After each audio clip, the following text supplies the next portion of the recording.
जय श्री कृष्ण मित्रों, स्वागत है आप सभी का सत्यार्थ दर्शन यूट्यूब चैनल में। मित्रों, पौराणिक कथाओं की श्रृंखला को आगे बढ़ाते हुए एक बार फिर से हम आपके मध्य एक नई कहानी लेकर उपस्थित हुए हैं। आज की कहानी बहुत ही ज्ञानवर्धक, रोचक और मनोरंजक कहानी है।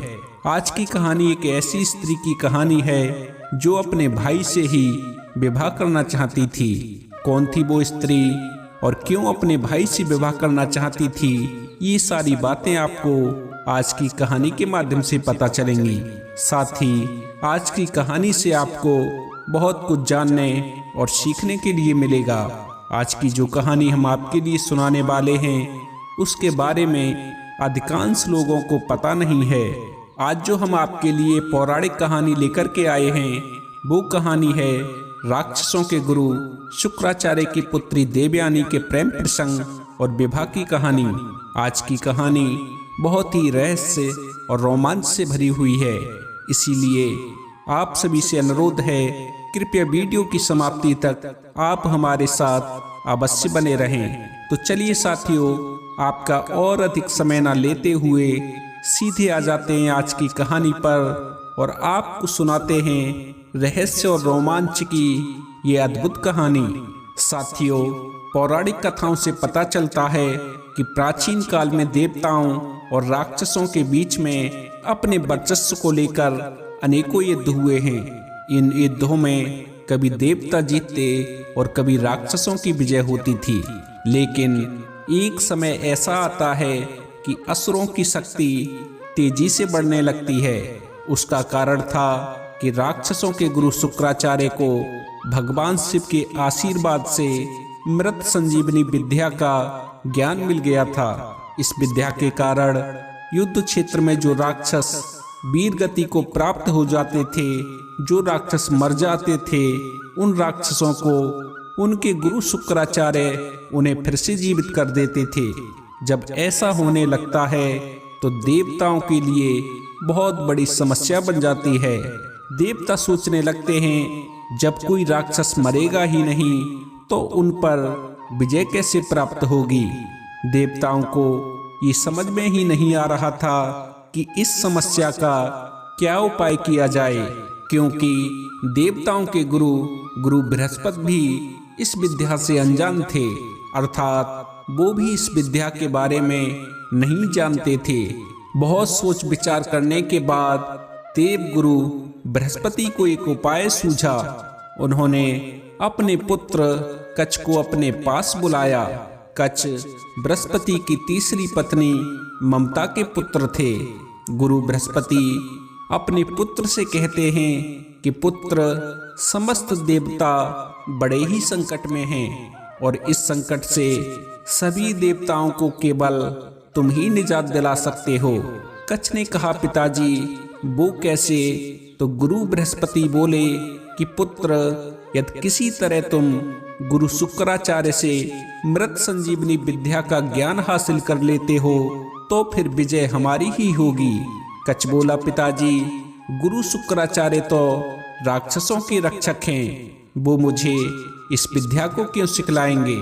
गुरु बृहस्पति बोले, पुत्र मुझे पता है गुरु शुक्राचार्य राक्षसों के रक्षक हैं और वो इस बात के लिए कभी तैयार नहीं होंगे कि कोई देवता इस विद्या को सीखे। लेकिन पुत्र, इस समस्या का मेरे पास में एक उपाय है। जब कच्छ ने पूछा क्या उपाय है तो उन्होंने अपने पुत्र से कहा कि पुत्र, अगर तुम किसी तरह गुरु शुक्राचार्य की सुंदर पुत्री देवयानी को प्रभावित या आकर्षित कर लेते हो और उसे अपने प्रेम जाल में फंसा लेते हो तो तुम इस विद्या को गुरु शुक्राचार्य से हासिल कर सकते हो। देवयानी तुम्हारे काम को आसान कर सकती है। और इस प्रकार गुरु बृहस्पति अपने पुत्र को सारी रणनीति समझा देते हैं। अपने पिता के आदेश का पालन करने के लिए कच्छ दैत्य गुरु शुक्राचार्य के पास में पहुंचा और उनके पास जाकर गुरु शुक्राचार्य का शिष्य बन गया। गुरु बृहस्पति का पुत्र देखने में बहुत ही सुंदर, तेजस्वी और बुद्धिमान युवक प्रतीत होता था। उसकी सुंदरता और शौर्यता को देखकर शुक्राचार्य की पुत्री देवयानी मन ही मन गुरु बृहस्पति के पुत्र पर मोहित हो गई। पहली नजर में ही देवयानी को कच पसंद आ गया और देवयानी कच को मन ही मन चाहने लगी। लेकिन मित्रों, इस बात की खबर उसने किसी को नहीं होने दी। यहाँ तक कि उसने कच के सामने भी इस बात का इजहार नहीं किया।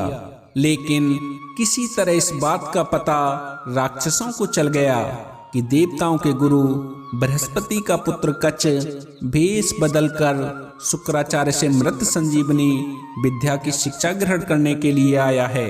जब दैत्यों को कच के आने का और उसके मंसूबों का पता चलता है, उन्हें जब ये आभास होता है कि कच हमारे गुरु के पास में मृत संजीवनी विद्या सीखने आया है, तो इस बात का पता चलते ही सारे असुर चिंता में पड़ जाते हैं। दैत्य सोचते हैं अगर कच ने किसी तरह हमारे गुरु शुक्राचार्य से ये विद्या हासिल कर ली तो ये उनके लिए बहुत ही घातक सिद्ध होगी। राक्षसों ने निर्णय लिया कि कच का जीवित रहना हमारे लिए विनाशकारी हो सकता है। इसीलिए सभी राक्षस मिलकर चुपचाप कच को मारने की योजना बनाने लगते हैं और एक दिन मौका देखकर राक्षस कच को पकड़ लेते हैं और उसका वध कर देते हैं। जब इस बात की खबर देवयानी के कानों में पड़ती है कि दैत्यों ने मिलकर मेरे प्राण प्यारे का वध कर दिया है, तो इस खबर को सुनकर देवयानी व्याकुल हो जाती है। उसे ये बात सहन नहीं होती है। काफी विचार विमर्श करके देवयानी अपने पिता शुक्राचार्य के पास में जाती है, क्योंकि वो जानती थी कि मेरे पिता मृत संजीवनी विद्या को जानते हैं और वो चाहें तो कच को पुनः जीवित कर सकते हैं। इसीलिए देवयानी अपने पिता के पास में जाती है और अपने पिता से कच को जीवित करने के लिए रो रो कर याचना करती है। जब गुरु शुक्राचार्य अपनी बेटी का करुण विलाप सुनते हैं तो उन्हें अपनी बेटी पर दया आ जाती है। गुरु शुक्राचार्य समझ जाते हैं कि मेरी बेटी मेरे शिष्य कच को पसंद करती है और यदि मैंने इसे जीवित नहीं किया तो मेरी बेटी रोते रोते अपने प्राण त्याग देगी। इसीलिए गुरु शुक्राचार्य बेटी के मोहबस गुरु बृहस्पति के पुत्र को मृत संजीवनी विद्या से पुनः जीवित कर देते हैं। इधर तो कच फिर से जीवित होकर पहले की तरह मृत संजीवनी विद्या सीखने लगता है। उधर जब राक्षसों को इस बात का पता चलता है कि हमारे गुरु ने हमारे दुश्मन को पुनः जीवित कर दिया है, तो इस बात से राक्षस बुरी तरह से चिढ़ जाते हैं और फिर से कच को मृत्यु के घाट उतारने की योजना बनाने लगते हैं।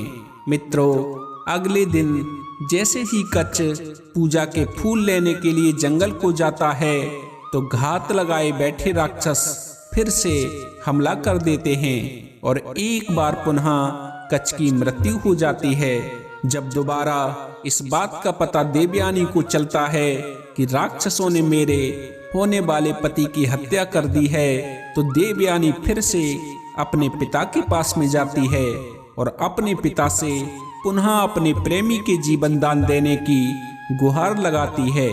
बेचारे गुरु शुक्राचार्य अपनी पुत्री के मुंह में आकर एक बार पुनः कच को जीवित कर देते हैं। जब इस बात का पता राक्षसों को चलता है कि हमारे गुरु ने फिर से हमारे शत्रु को जीवन दान दे दिया है, तो इस खबर को सुनकर उनकी सहन शक्ति जवाब दे जाती है। उन्हें अपने गुरु के ऊपर बहुत ही क्रोध आता है, लेकिन उनकी मजबूरी ये थी कि गुरु से कुछ कह भी नहीं सकते थे और सभी राक्षस खून का घूंट पीकर रह जाते हैं। फिर सभी दैत्य सोचते हैं ऐसा क्या किया जाए जिससे कच की मृत्यु हो जाए और दोबारा हमारे गुरु उसे जीवित भी ना कर पाएं। मित्रों, काफी विचार विमर्श के बाद फिर से सभी राक्षस एक योजना बनाते हैं और योजना के मुताबिक एक बार फिर से सभी राक्षस मिलकर कच्छ का वध कर देते हैं। लेकिन इस बार राक्षस एक चालाकी करते हैं। जब राक्षस तीसरी बार कच्छ का वध करते हैं तो इस बार राक्षस कच्छ को मारने के बाद उसके मृत शरीर को अग्नि के हवाले कर देते हैं और मृत देह जलने के बाद में जो राख बचती है उस राख को एक पेय पदार्थ में मिलाकर अपने गुरु शुक्राचार्य को ही पिला देते हैं। राक्षसों ने सोचा चलो अब तो कच्छ की छुट्टी हो गई, लेकिन देवयानी कहाँ मानने वाली थी। जब सुबह से शाम हो जाती है और जब देवयानी को कच्छ कहीं नजर नहीं आता है तो उसे कुछ शंका होती है कि मेरे प्रीतम के साथ में कुछ अनहोनी हुई है। देवयानी फिर से अपने पिता के पास में जाती है और अपने पिता से कच्छ का पता लगाने की विनती करती है। शुक्राचार्य एक महान ऋषि थे। अपनी बेटी के आग्रह पर जब वे अपने तपोबल की शक्ति से कच्छ का आवाहन करते हैं कि इस समय तुम कहाँ हो, तो उनके पेट से ही आवाज आती है कि गुरुदेव मैं आपके पेट में बैठा हूँ। जब गुरु शुक्राचार्य को अपने पेट के अंदर से अपने शिष्य की आवाज आती है तो शुक्राचार्य पूछते हैं तुम मेरे पेट में कैसे पहुँचे। तो कच्छ गुरु शुक्राचार्य को सारा वृतांत बताता है कि गुरुदेव किस प्रकार राक्षसों ने मिलकर पहले मेरा वध किया, उसके बाद मेरे शरीर को जलाया और जलाने के बाद जो राख बची थी उसे धोखे से सुरापान में मिलाकर तुम्हें पिला दिया और मैं तुम्हारे पेट में पहुंच गया। मित्रों, जब शुक्राचार्य को ये पता चलता है कि कच्छ उनके पेट में है तो शुक्राचार्य दुविधा में पड़ जाते हैं। वे समझ गए कि यदि वो कच्छ को जीवित करते हैं तो कच्छ तो जीवित हो जाएगा, लेकिन उनकी मृत्यु हो जाएगी, और यदि वे कच्छ को जीवित नहीं करते तो अपने प्रेमी के वियोग में मेरी पुत्री मर जाएगी। काफी सोच विचार के बाद उन्हें इस समस्या का हल नजर आता है। फिर गुरु शुक्राचार्य कच्छ की आत्मा को मृत संजीवनी विद्या सिखाते हैं और इस प्रकार पूरे 9 महीने पेट में बैठकर कच्छ अपने गुरु शुक्राचार्य से मृत संजीवनी विद्या ग्रहण करता है। और इस प्रकार जब कच्छ मृत संजीवनी विद्या सीख जाता है तो गुरु शुक्राचार्य के आदेश पर कच्छ शुक्राचार्य का पेट फाड़कर बाहर आता है। कच्छ शुक्राचार्य के पेट से जैसे ही बाहर आता है तो शुक्राचार्य की मृत्यु हो जाती है। कच्छ तो पहले ही मृत संजीवनी विद्या सीख चुका था, इसीलिए कच्छ अपने मृत पड़े हुए गुरु पर मृत संजीवनी विद्या का प्रयोग करता है और मृत संजीवनी विद्या के कारण गुरु शुक्राचार्य पुनर्जीवित हो जाते हैं। और इस प्रकार कच्छ अपने गुरु को जीवित करके अपने शिष्य धर्म का पालन करता है। गुरु शुक्राचार्य जीवित होकर अपने शिष्य से बहुत खुश होते हैं, इसीलिए गुरु शुक्राचार्य अपने तपोबल की शक्ति से कच्छ को फिर से जवान और युवा बना देते हैं। जब गुरु शुक्राचार्य की पुत्री देवयानी कच्छ को फिर से युवा देखती है तो कच्छ को पुनः युवा देखकर अत्यंत प्रसन्न होती है और पहली बार गुरु बृहस्पति के पुत्र के सामने उससे विवाह करने की इच्छा जताती है। देवयानी कच्छ के सामने अपने विवाह का प्रस्ताव रखती है। देवयानी के विवाह का प्रस्ताव सुनकर कच्छ देवयानी से कहता है कि देवयानी हमारा तुम्हारा विवाह नहीं हो सकता। जब देवयानी पूछती है क्या कारण है, मेरा तुम्हारे साथ में विवाह क्यों नहीं हो सकता, तो कच्छ कहता है कि देवयानी यदि तुम सच्चाई जानना चाहती हो तो सुनो, मैं तुम्हें बताता हूँ कि हमारा विवाह क्यों नहीं हो सकता। देवयानी तुम मेरे गुरु की पुत्री हो, इसीलिए मैं तुम्हें अंधेरे में नहीं रखना चाहता। मैं देवलोक से यहाँ तुम्हें पाने के लिए नहीं बल्कि आपके पिता से मृत संजीवनी विद्या का ज्ञान प्राप्त करने के लिए आया हूँ। और उसके लिए मुझे तुम्हारे सहारे की आवश्यकता थी। मैंने अपने उद्देश्य में सफल होने के लिए तुम्हारा इस्तेमाल किया। मैं तुमसे प्रेम नहीं करता, क्योंकि अब मेरा उद्देश्य पूरा हो चुका है, इसीलिए अब मुझे तुम्हारी कोई जरूरत नहीं है। और दूसरी बात, राक्षसों ने मेरा वध करके मेरा अंतिम संस्कार कर दिया था, और अंतिम संस्कार के बाद मेरा तुम्हारे पिता के पेट से जन्म हुआ है। उस नजरिए से देखा जाए तो शुक्राचार्य मेरे पिता समान हुए, क्योंकि तुम गुरु शुक्राचार्य की बेटी और मैं उनका पुत्र। तुमने अपनी माँ के गर्भ से जन्म लिया और मैंने तुम्हारे पिता के पेट से। हम दोनों के पिता एक हैं। जब पिता एक हैं तो हम दोनों रिश्ते में भाई बहन हैं। अब तुम ही बताओ कि मैं अपनी बहन के साथ में विवाह कैसे कर सकता हूँ। देवयानी बोली कि ऋषि पुत्र, मुझे तुम अपनी बातों में मत उलझाओ। मुझे साफ साफ बताओ, तुम मुझसे विवाह करना चाहते हो या नहीं। कच्छ ने कहा, देवयानी, मैं जिस उद्देश्य के लिए यहाँ आया था वो उद्देश्य मेरा पूरा हो चुका है, इसीलिए अब मेरा देवलोक वापस जाने का समय निकट आ गया है और अब मैं वापस देवलोक को जा रहा हूँ। मित्रों, जब गुरु बृहस्पति का पुत्र देवयानी के विवाह प्रस्ताव को ठुकरा देता है और जब देवयानी को पता चलता है कि मृत संजीवनी विद्या की खातिर कच्छ ने उसके साथ में प्रेम का नाटक किया है, तो ये जानकर देवयानी की भावनाओं को बहुत ठेस पहुंचती है। देवयानी को कच्छ के ऊपर बहुत क्रोध आता है और उसी क्रोध में देवयानी कच्छ को श्राप दे देती है कि जिस विद्या के लिए तूने मुझे मोहरा बनाया, जिस विद्या के लिए तूने मेरा इस्तेमाल किया, मेरी भावनाओं के साथ में खेला, जा, मैं तुझे श्राप देती हूँ कि ये विद्या तेरे कभी काम नहीं आएगी।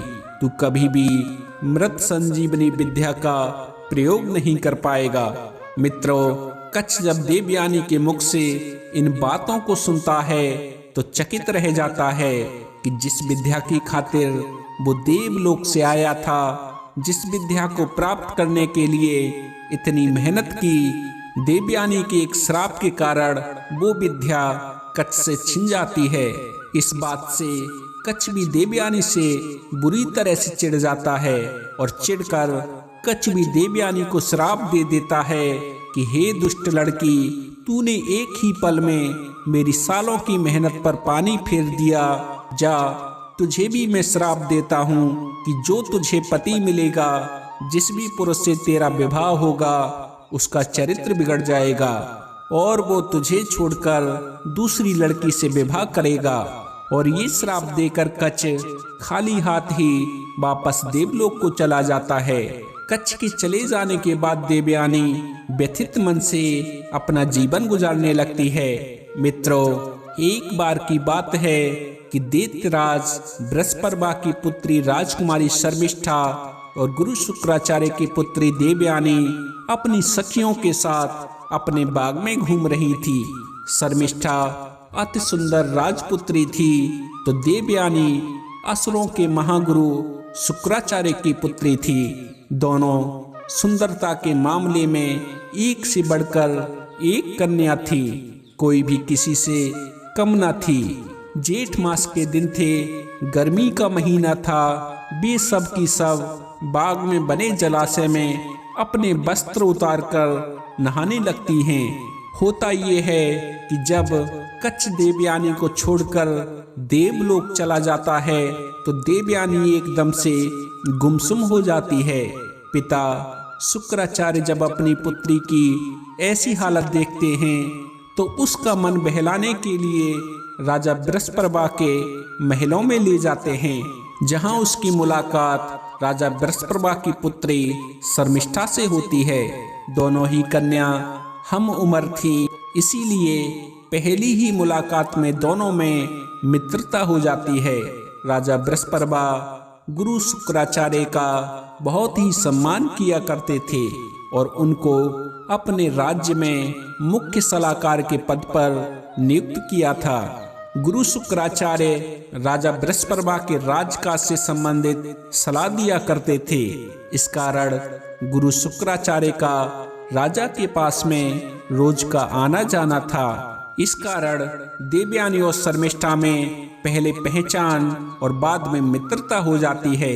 एक दिन राजकुमारी शर्मिष्ठा अपनी सभी सहेलियों के साथ में गुरु शुक्राचार्य की पुत्री देवयानी को लेकर अपने बगीचे में आती है और सभी लड़कियां बगीचे के मध्य में स्थित तालाब में अपने वस्त्र उतारकर स्नान करने लगती हैं। मित्रों, जिस समय सभी लड़कियां स्नान कर रही होती हैं, उसी समय एक तेज हवा का झोंका आता है और सभी लड़कियों के कपड़े तितिर बितिर कर देता है।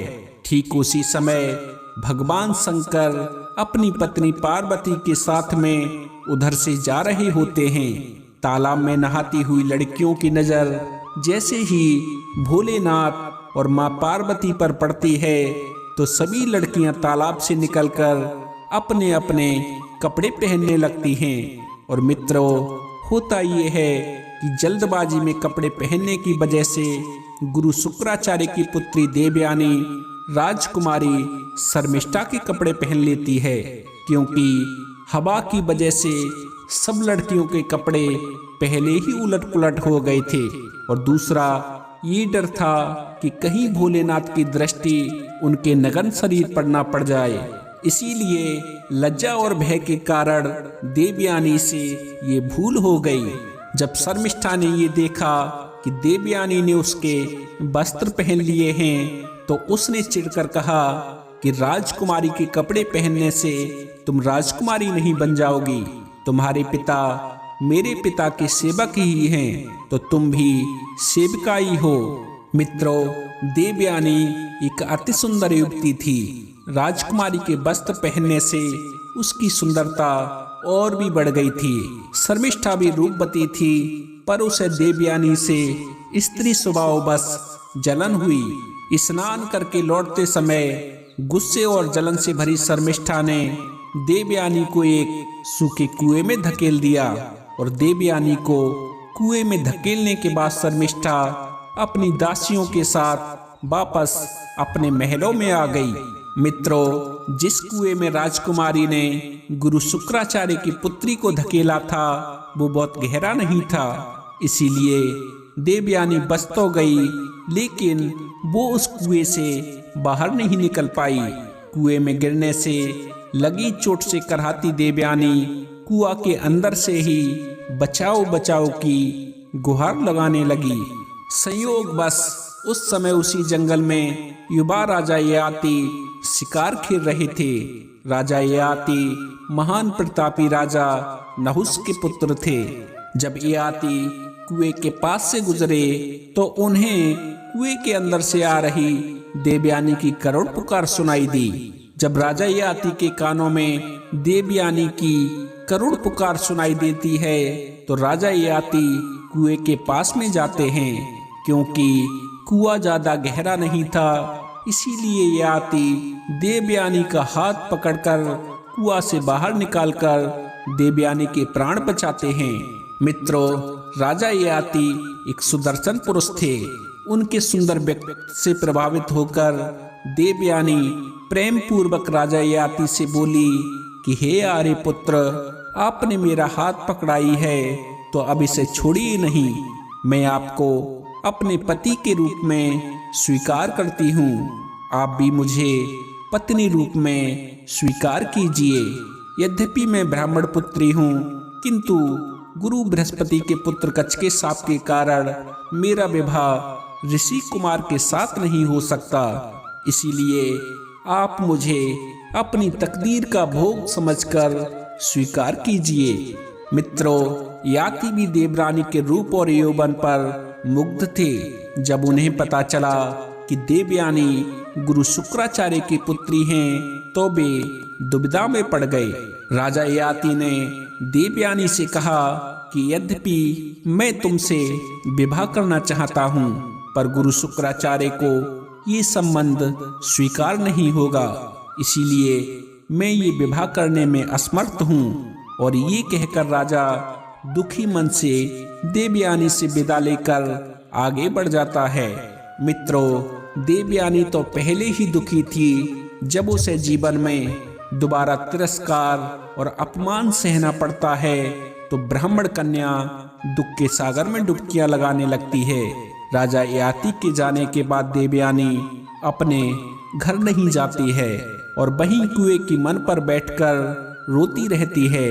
उधर जब शाम ढले भी देवयानी अपने घर नहीं आती है, तो पिता शुक्राचार्य को अपनी बेटी की चिंता सताने लगती है और इसी चिंता में शुक्राचार्य अपनी बेटी को खोजने के लिए जंगल को चल देते हैं। अपनी बेटी को खोजते खोजते जब शुक्राचार्य उस सूखे कुएं के पास पहुंचते हैं, तो वहां उन्हें अपनी पुत्री दिखाई देती है। जब शुक्राचार्य अपनी बेटी के और नजदीक पहुंचते हैं, तो अपनी बेटी की दशा देखकर शुक्राचार्य के मन को बड़ी ही पीड़ा होती है। देवयानी के कपड़े गंदे थे, कुएं में गिरने के कारण शरीर पर चोट लगी हुई थी और सुंदर मुख आंसुओं में डूबा हुआ था। अपनी प्रिय पुत्री की ये दशा देखकर शुक्राचार्य बहुत दुखी हुए। उन्होंने देवयानी से पूछा कि उसकी इस दयनीय स्थिति के लिए कौन उत्तरदायी है। पिता के पूछने पर देवयानी अपने पिता को सारी बात बताती है और कहती है कि पिताजी, राजकुमारी शर्मिष्ठा ने मुझे एक सेवक की पुत्री कहकर मेरा अपमान किया है। अब मैं यहाँ से तब तक नहीं जाऊंगी जब तक राजकुमारी शर्मिष्ठा मेरी दासी नहीं बन जाती। पिता शुक्राचार्य को जब राजकुमारी शर्मिष्ठा द्वारा अपनी पुत्री के अपमान के बारे में पता चलता है, तो ये जानकर गुरु शुक्राचार्य बहुत ही क्रोधित हो जाते हैं। वो ये जानते हुए भी कि उनकी पुत्री देवयानी की राजकुमारी शर्मिष्ठा को अपनी दासी बनाने की इच्छा अनुचित है, गुरु शुक्राचार्य इस स्थिति में अपनी प्रिय पुत्री को ना नहीं कह पाते हैं। अपनी लाडली पुत्री के मोह में फंसकर गुरु शुक्राचार्य उसी समय राजा बृहस्पति को संदेशा भिजवाते हैं कि वो अब उनके राज्य में वापस नहीं लौटेंगे। जब राजा को गुरु शुक्राचार्य का ये संदेशा मिलता है, तो उसी क्षण राजा बृहस्पति दौड़ा दौड़ा गुरु शुक्राचार्य के पास में आता है, क्योंकि राजा को पता था कि वो असुरों का राजा है और यदि शुक्राचार्य का उन्हें साथ नहीं मिलता है तो संपूर्ण असुर जाति का पतन हो जाएगा। इसीलिए राजा दौड़ा दौड़ा गुरु शुक्राचार्य के पास में आता है और अपने गुरुदेव के पास में आकर अनेक प्रकार से गुरुदेव का मान मनोबल करता है। काफी देर तक राजा गुरुजी से क्षमा याचना करता है, तब कहीं जाकर गुरु शुक्राचार्य का क्रोध शांत होता है। गुरु शुक्राचार्य राजा बृहस्पति से कहते हैं कि दैत्यराज, मैं आपसे किसी प्रकार से रुष्ट नहीं हूँ, किंतु मेरी पुत्री देवयानी अपने हुए अपमान के कारण अत्यंत रुष्ट है। यदि तुम किसी तरह उसे मना लेते हो, मेरी बेटी को प्रसन्न कर देते हो, तो मैं फिर से तुम्हारा साथ देने लगूंगा। दैत्यराज जब अपने गुरुदेव के मुख से इन वचनों को सुनता है, तो राजा गुरु शुक्राचार्य की पुत्री देवयानी के पास पहुंचता है और देवयानी के पास पहुंचकर राजा उस ब्राह्मण कन्या से कहता है कि पुत्री, तुम्हारी क्या इच्छा है, मैं तुम्हें क्या दे सकता हूँ जिससे तुम्हारा चित्त प्रसन्न हो जाए। कहो बेटी, तुम्हें क्या चाहिए, तुम जो भी मांगोगी उसे मैं तुम्हें प्रदान करूंगा। देवयानी बोली, हे दैत्यराज, पहले आप मुझे वचन दीजिए, कहीं ऐसा ना हो मैंने आपसे मांगा और आप मुकर गए। राजा बृहस्पति बोले कि बेटी, तुम निसंकोच होकर मांगो, मैं तुम्हें वचन देता हूँ, तुम जो भी मांगोगी वो मैं तुम्हें दे दूंगा। तब देवयानी राजा बृहस्पति से कहती है कि हे दैत्यराज, मुझे आपकी पुत्री शर्मिष्ठा अपनी दासी के रूप में चाहिए। क्या तुम अपनी पुत्री को मेरी दासी बना सकते हो? मित्रों, राजा बृहस्पति के पास में देवयानी की बातों को मानने के अलावा और कोई दूसरा रास्ता भी तो नहीं था। काफी देर तक सोच विचारने के बाद राजा देवयानी से कहता है कि इसके लिए मुझे अपनी पुत्री से बात करनी होगी, क्योंकि उसे मजबूर करना ठीक नहीं होगा। मित्रों, इस प्रकार शर्मिष्ठा अपने वंश और राक्षस जाति पर आए हुए संकट को टालने के लिए, अपने पिता के वचनों का मान रखने के लिए आखिर में शर्मिष्ठा ने देवयानी की दासी बनना स्वीकार कर लिया। राजकुमारी शर्मिष्ठा देवयानी की दासी बन गई और इस तरह से दिन बीतने लगे। कुछ दिन और गुजरने के बाद एक दिन देवयानी उसी वन में घूम रही थी कि उसकी मुलाकात फिर से राजा ययाति से हो गई। देवयानी और ययाति दोनों एक दूसरे को देखकर अत्यंत प्रसन्न हुए। दूसरी मुलाकात में देवयानी फिर से राजा ययाति के सामने उनसे विवाह करने का प्रस्ताव रखती है, जिसे राजा ययाति स्वीकार कर लेते हैं। इसके बाद देवयानी राजा ययाति को लेकर अपने पिता के पास में जाती है और अपने पिता से राजा ययाति के साथ में विवाह करने की इच्छा जताती है। गुरु शुक्राचार्य देवयानी की इच्छा को तो स्वीकार कर लेते हैं, लेकिन राजा ययाति के सामने एक शर्त रख देते हैं। उन्होंने ययाति के सामने शर्त रखी कि तुम्हारे किसी कृत्य की वजह से देवयानी की आंखों में आंसू नहीं आने चाहिए। यह तुम्हारे किसी भी कृत्य की वजह से देवयानी की आंखों में आंसू आते हैं तो ये तुम्हारे लिए ठीक नहीं होगा। राजा ययाति गुरु शुक्राचार्य को ये विश्वास दिलाते हैं कि मेरी वजह से कभी भी देवयानी को कोई दुख तकलीफ नहीं होगी। आप निश्चिंत रहें, मैं अच्छे से देवयानी का ख्याल रखूंगा और उसे सदा ही खुश रखूंगा। जब गुरु शुक्राचार्य को ये विश्वास हो जाता है कि मेरी बेटी राजा ययाति के साथ में सुखी रहेगी, तो गुरु शुक्राचार्य पूरे विधि विधान से अपनी बेटी का विवाह राजा ययाति के साथ में कर देते हैं। विवाह के बाद राजा ययाति अपनी पत्नी देवयानी को लेकर अपने नगर लौट जाते हैं और नगर लौटकर अपनी पत्नी के साथ में आनंद पूर्वक अपना जीवन व्यतीत करने लगते हैं। देवयानी के साथ में सेविका बनी राजकुमारी शर्मिष्ठा भी आई थी। दासी होने के बावजूद शर्मिष्ठा एक राजकुमारी थी, इसीलिए उसे भी रहने के लिए एक अच्छा स्थान दे दिया गया। विवाह के कुछ सालों के बाद में देवयानी गर्भवती हो जाती है। जब इस बात का पता राजकुमारी शर्मिष्ठा को चलता है तो वह देवयानी से ईर्ष्या करने लगती है, क्योंकि शर्मिष्ठा राजकुमारी थी लेकिन एक दासी का जीवन व्यतीत कर रही थी। राजकुमारी शर्मिष्ठा राजा ययाति के महलों के पीछे एक कुटिया में रहती थी। उसने सोचा कि वह राजा ययाति को अपने सुंदर रूप से आकर्षित करके खुद भी जीवन के सभी सुख प्राप्त करेगी। अपनी योजना के अनुसार एक दिन राजकुमारी शर्मिष्ठा राजा ययाति के उद्यान में घूम रही थी कि तभी उसका सामना उधर से गुजरते हुए राजा ययाति से हो गया। अब इसे कच्छ के श्राप का असर कहें या राजकुमारी शर्मिष्ठा की सुंदरता या विधि का विधान, राजा ययाति राजकुमारी शर्मिष्ठा की सुंदरता पर मोहित हो गए। राजकुमारी शर्मिष्ठा तो पहले ही राजा ययाति की ओर आकर्षित थी और वो यही चाहती थी। इसीलिए शर्मिष्ठा राजा ययाति से विनती करती है कि वो उसकी भावनाओं का सम्मान करते हुए उससे विवाह कर ले।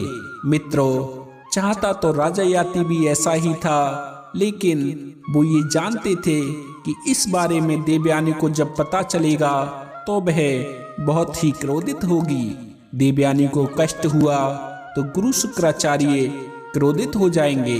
राजकुमारी शर्मिष्ठा राजा ययाति से कहती है कि हे राजन, राजधर्म के अनुसार यह बात जरा भी अनुचित नहीं है कि एक राजा एक राजकुमारी से विवाह कर ले तो दूसरा विवाह नहीं कर सकता।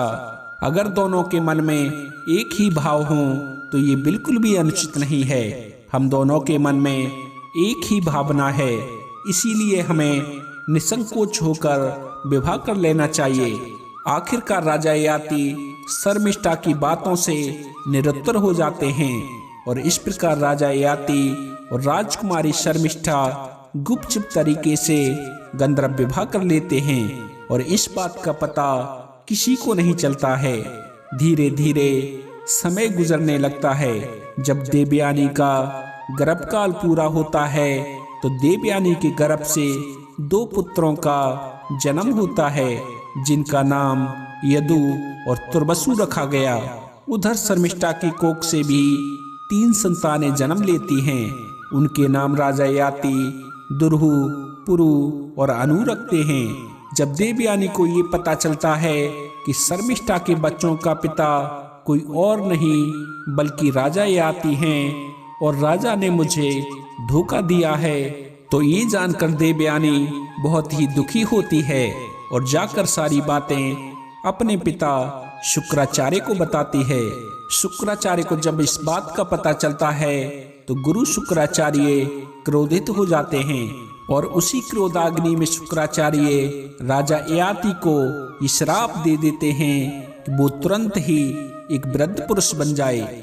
जब देवयानी ये देखती है कि उसका युवा और सुंदर पति अब एक कुरूप और बूढ़ा व्यक्ति हो गया है, तो ये देखकर देवयानी को बड़ा ही कष्ट हुआ। उसने अपने पिता से विनती की कि वो अपना श्राप वापस ले लें। गुरु शुक्राचार्य बोले, बेटी मेरा श्राप तो वापस नहीं हो सकता। हाँ, अगर राजा ययाति का कोई पुत्र अपनी इच्छा से अपना यौवन राजा ययाति को दे दे तो ययाति फिर से युवा हो जाएगा। मित्रों, भोग में डूबे हुए राजा ययाति का मन यौवन के आनंद से अभी भरा नहीं था। वो बड़े आत्मविश्वास से अपने बड़े पुत्र यदु के पास गया और यौवन देने की बात कही। यदु ने राजा ययाति को साफ मना कर दिया। इसी प्रकार राजा ययाति बारी बारी से अपने सभी पुत्रों के पास में जाता है और सभी पुत्र राजा ययाति को अपना यौवन देने से मना कर देते हैं। अंत में राजा अपने सबसे छोटे पुत्र पुरु से अपना यौवन देने के लिए कहता है। पुरु खुशी खुशी अपने पिता को अपना यौवन दे देता है। अपने पुत्र का यौवन लेकर राजा ययाति फिर से नौजवान युवक बन जाता है और राजा ययाति का छोटा पुत्र पुरु एक वृद्ध व्यक्ति बन जाता है।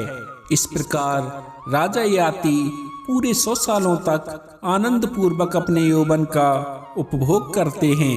100 वर्ष पर्यंत भी राजा ययाति अपने आप को असंतुष्ट पाते हैं। जब भोग विलास की लालसा से राजा का मन नहीं भरता है तो राजा ययाति सोचने लगते हैं कि इन इच्छाओं का कोई अंत नहीं है। लाख मन की कर लो मगर फिर से कोई ना कोई नई इच्छा पैदा हो ही जाती है। मित्रों, जब राजा इन बातों की गहराई में जाते हैं तो उन्हें वैराग्य हो जाता है। वे अपनी पत्नी देवयानी से कहते हैं कि प्रिय, हर सुख भोगने से भी कामना उसी तरह बढ़ती है जैसे घी डालने से अग्नि बढ़ती है। संपूर्ण पृथ्वी का भोग भी मनुष्य की एक पर्याय नहीं है। वृद्धावस्था आने पर बाल व दांत कमजोर होने पर भी कामना कमजोर नहीं होती। इसीलिए अब मैं कामना छोड़कर भगवान में मन लगाऊंगा। ऐसी कामनाओं के पीछे भागना व्यर्थ की बातें हैं।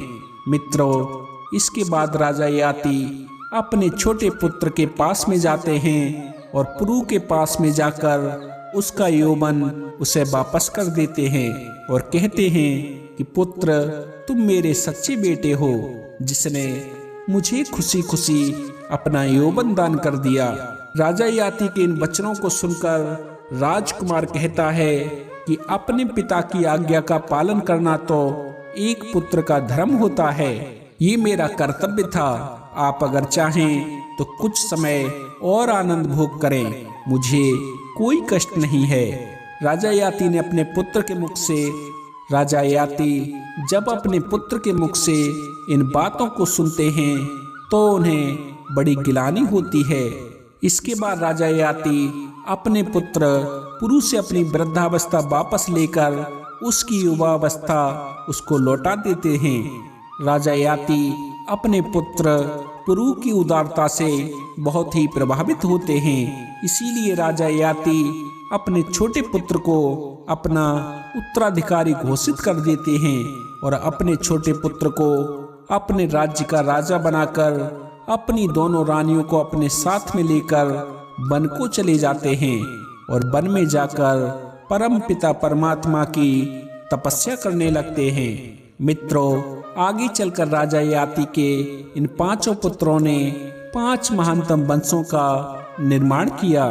राजा याति के इन 5 पुत्रों को वेदों में पंचनंद कहा गया है। इन 5 पुत्रों ने अपने अपने नाम से राजवंशों की स्थापना की। राजा यदु ने यदु यानी यादव वंश, राजा तुर्बसु ने यवन वंश, द्रुह ने भोज वंश, अनु ने मलेच्छ वंश और पुरु ने पौरव वंश की स्थापना की। और तमाम शास्त्रों के जरिए ये बताया जाता है कि गुरु शुक्राचार्य दैत्यों के गुरु थे। लेकिन यहाँ पर ये सवाल उठता है कि जब शुक्राचार्य काफी तेजस्वी ब्राह्मण थे, फिर वे दैत्यों के गुरु कैसे बने?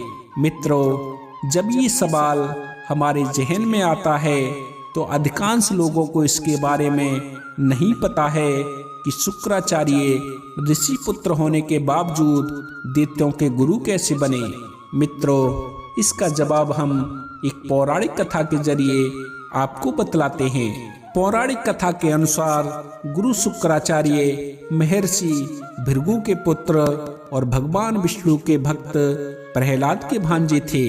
महर्षि भृगु की पहली पत्नी का नाम ख्याति था, जो उनके भाई दक्ष की कन्या थी।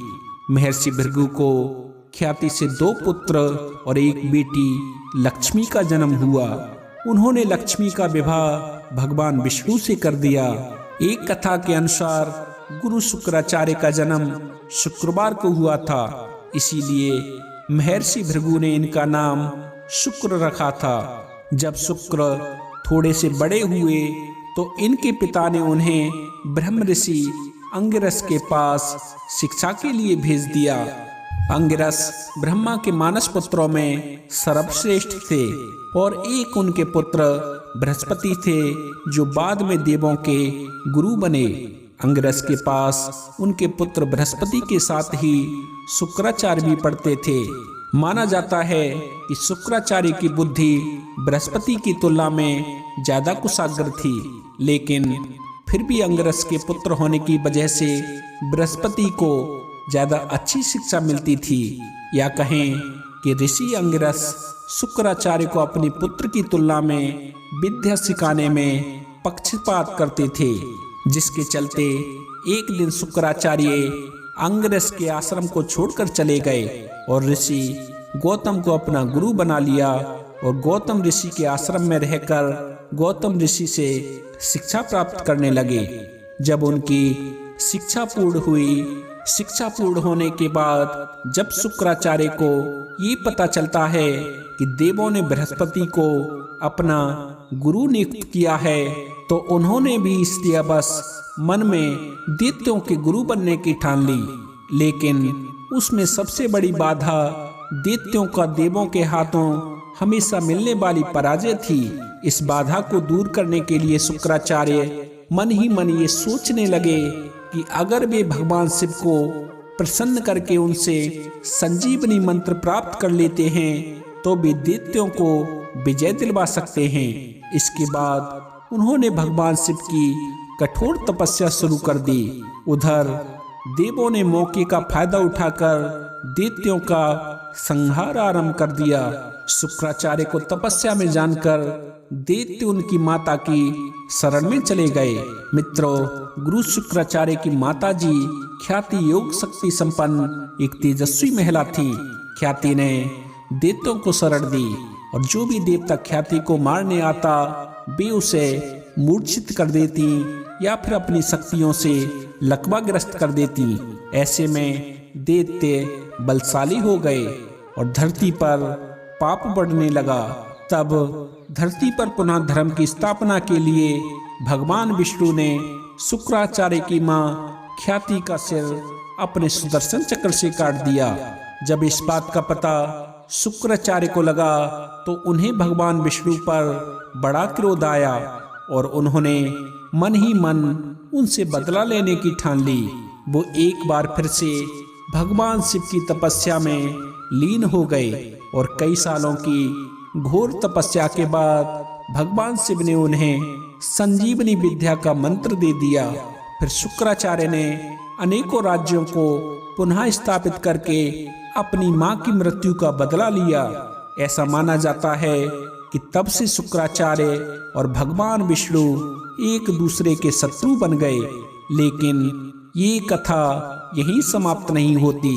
उधर महर्षि भृगु को जब इस बात का पता चला कि भगवान विष्णु ने उनकी पत्नी ख्याति का वध कर दिया है तो उन्होंने भगवान विष्णु को श्राप दे दिया कि उन्होंने एक स्त्री का वध किया है, इसीलिए उनको बार बार पृथ्वी पर मां के गर्भ से जन्म लेना होगा और गर्भ में रहकर कष्ट भोगना पड़ेगा। मित्रों, इस शाप से पहले भगवान बराह अवतार, मत्स्य अवतार, कुर्मा और नरसिंह अवतार लेकर प्रकट हुए थे। लेकिन इस श्राप के बाद उन्होंने भगवान परशुराम, भगवान राम, भगवान कृष्ण के रूप में जन्म लिया। तब उन्हें मां के पेट में रहकर पीड़ा झेलनी पड़ी। हालांकि बाद में शुक्राचार्य से बृहस्पति के पुत्र ने संजीवनी विद्या सीखकर उन्हीं का पतन किया।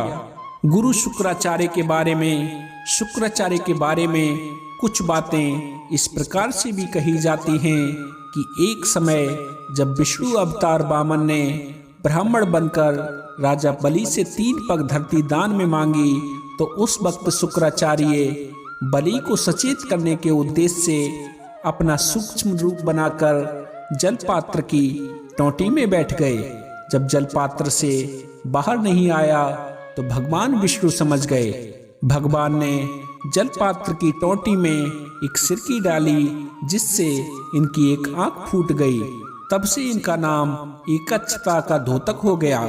इनके बारे में ये भी कहा जाता है कि शुक्राचार्य ने संजीवनी विद्या अपनी माता ख्याति से सीखी थी। इस विद्या द्वारा मृत शरीर को भी जीवित किया जा सकता है। शुक्राचार्य इस विद्या के माध्यम से युद्ध में आहत सैनिकों को स्वस्थ कर देते थे और मृतकों को तुरंत ही पुनर्जीवित कर देते थे। शुक्राचार्य ने रक्त बीज नाम के राक्षस को महामृत्युंजय सिद्धि प्रदान कर युद्ध भूमि में रक्त की बूंद से संपूर्ण देह की उत्पत्ति कराई थी। कहते हैं कि महामृत्युंजय मंत्र के सिद्ध होने से भी ये संभव होता है। ये भी कहा जाता है कि शुक्राचार्य द्वारा मृत संजीवनी का अनुचित प्रयोग करने के कारण भगवान शंकर को बहुत क्रोध आया। क्रोधवश उन्होंने शुक्राचार्य को पकड़कर जिंदा ही निगल लिया। इसके बाद शुक्राचार्य जी ने भगवान शिव जी के उदर में जाकर भगवान शिव की स्तुति शुरू कर दी और इस प्रकार वे पूरे 1 साल तक भगवान शिव के पेट में बैठकर उनकी स्तुति करते रहे। शुक्राचार्य की स्तुति से प्रसन्न होकर शिवजी ने उन्हें बाहर निकलने की अनुमति दे दी और इस प्रकार शुक्राचार्य सूक्ष्म रूप में बाहर आए और बाहर आकर शिव के आशीर्वाद से उन्होंने अपने पूर्ण स्वरूप को प्राप्त किया। तब उन्होंने ब्रह्मा के मानस पुत्र प्रियव्रत की पुत्री ऊर्ध्वस्वाति से विवाह कर अपना नया जीवन शुरू किया। ऊर्ध्वस्वाति से उन्हें 2 पुत्रों की प्राप्ति हुई जिनके नाम थे अमर्क और छंद। तो साथियों, ये थी आज की कहानी। आशा करते हैं आपको पसंद आई होगी। यदि आपको आज की कहानी पसंद आई हो तो कृपया वीडियो को लाइक करें, हमारे चैनल सत्यार्थ दर्शन को सब्सक्राइब करें और हो सके तो इस कहानी को अपने मिलने वालों के साथ भी अवश्य साझा करें। तो साथियों, आज के लिए बस इतना ही। मिलते हैं अन्य ज्ञानवर्धक वीडियो में। तब तक के लिए आप सभी भक्तों को मेरी तरफ से जय श्री कृष्णा, जय श्री राधे, बोले श्री माँ के बिहारी लाल की जय। जय जय श्री राधे श्याम।